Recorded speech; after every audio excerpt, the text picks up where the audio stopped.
見到佈置得好靚。咁個廚房你見到都係靚仔嘅，大理石啦，嗱 stainless steel 嘅新啲嘅洗碗機同埋 stove 啦 ，microwave 啦，呢啲比較 modern 啲嘅。咁啊 fridge 都係啦。其實咧呢間屋仲有個少少 bonus 嘅。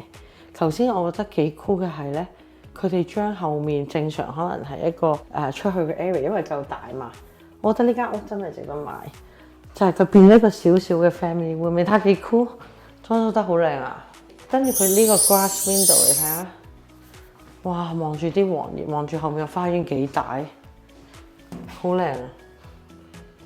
好大個 lot size 好大，所以你見到我覺得呢間屋嘅 size 其實靚嘅，出面都係靚嘅。如果我傾到個好價錢，應該會係個 goodbuy。location 都係靚嘅，淨係唯一嘅 drawback 就係個 main road 嘈咗少少。但係好老實講，如果你租俾特別係 tenant 一直收 passive income 咧，佢哋係唔會 care 嘅一定。如果你之後賣翻出去，總會有人買嘅。